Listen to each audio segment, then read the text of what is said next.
What turned the cook's pot into a bomb?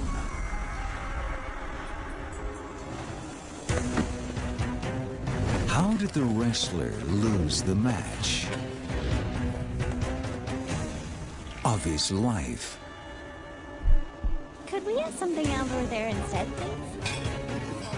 Why did the perfect evening turn tragic? How were these three killed by mechanical breakdowns?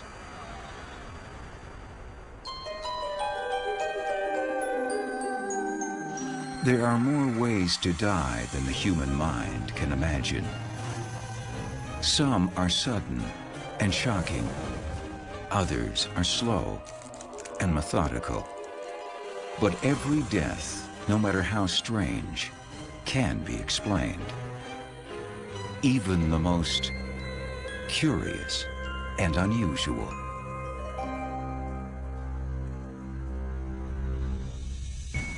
Winslow, Indiana, July 29th, 2008. This is Vera Jennings. She's a woman who prides herself on being resourceful. Today, she's turning her enterprise into pickling beets.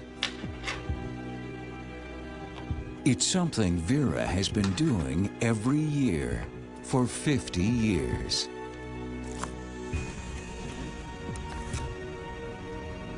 And it gives her just as much pleasure today as it did a half-century ago.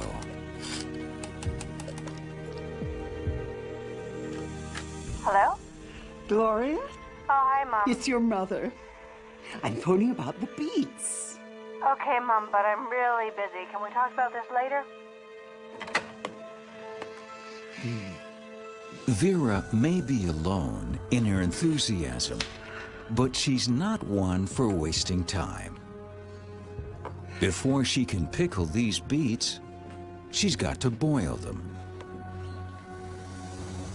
And beets can take hours to cook, which is why Vera turns to her trusted pressure cooker, a pot that will cook them in 15 minutes. It seems like magic, but it has everything to do with science, explains Lou Bloomfield. When you cook food in an open pot of water on the stove, the highest temperature that's available to you is pretty much the boiling point of water. You can't go higher. If you want to cook faster, suppress boiling. And the way to suppress boiling is to seal the pot with an airtight lid, just like the one on Vera's pressure cooker. When water boils, it turns into gas. In a sealed pot, the gas can't escape. The gas molecules accumulate, and that raises both the pressure and temperature, which means food cooks faster. Eventually, you might get to the point where you're 20, 30, 40 degrees hotter than the normal boiling temperature of water in this little trapped environment.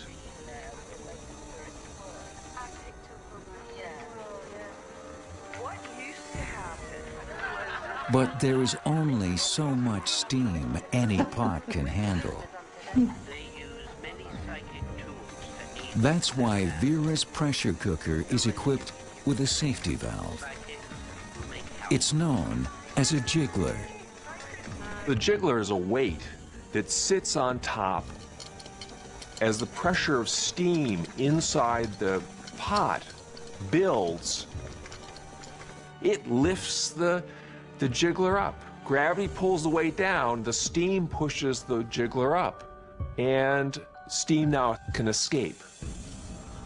As the jiggler on Vera's old pot rattles away, she can finally relax. It's regulating the pressure inside the pot. Clever idea. You can do better, but 70 years ago, just fine.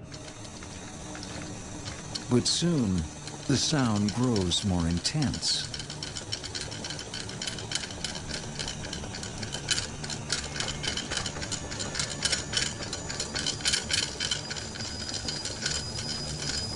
The change in the sound of the jiggler suggests that something had plugged it, or partially plugged it. It's not a jiggler anymore, it's a whistle. When food traps inside a jiggler, there is less space for the steam to escape. This means that pressure is building fast. So the pot gives off a warning signal.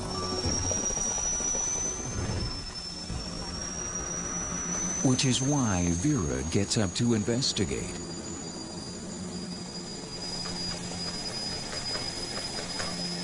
Suddenly, the jiggler stops and goes very, very quiet. No sound is indicative of the jiggler not letting steam out at all. You've got no pressure regulator.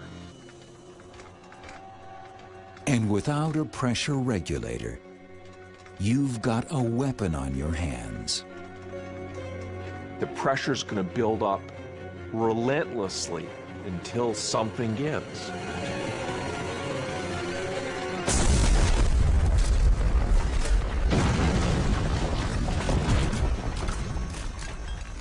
The shrapnel, we've probably been traveling hundreds of miles an hour, so the whole thing just exploded like a bomb.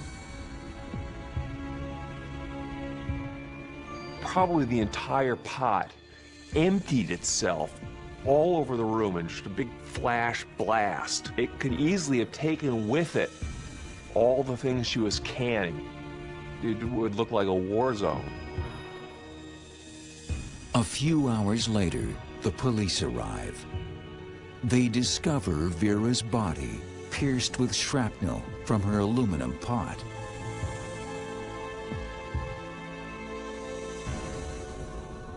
All Vera Jennings wanted was to pickle some beets. Unfortunately, the only thing that was preserved was her own curious and unusual death.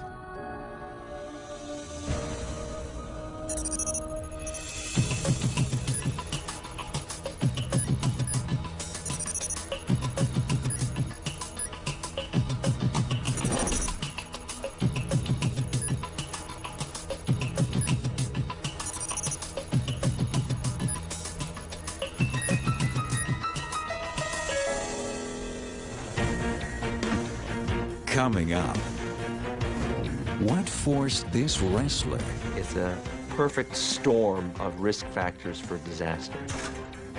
down for the count?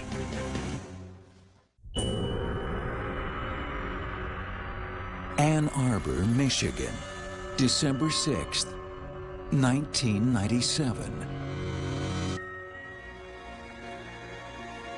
This is Grant Rice.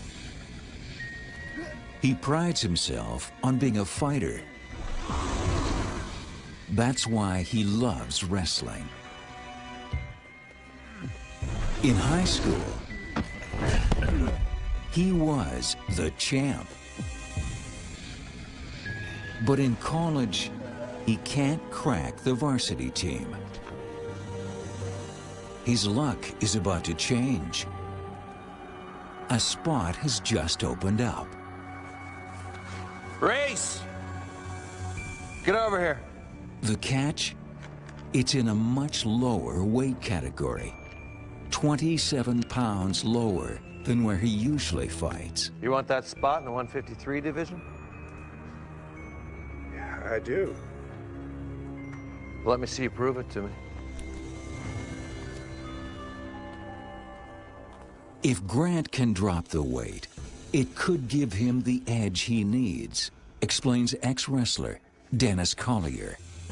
Wrestling, you have one spot at a certain weight. The pressure to make weight is among the most pressureful things in all of sport. The trick is to keep most of your muscle to fight and lose a whole lot of water. To qualify, he needs to drop 27 pounds in 13 days. Sounds crazy, but it's doable. It is not impossible to lose 5, 10, 15 pounds of water within a 24-hour period. I've seen it.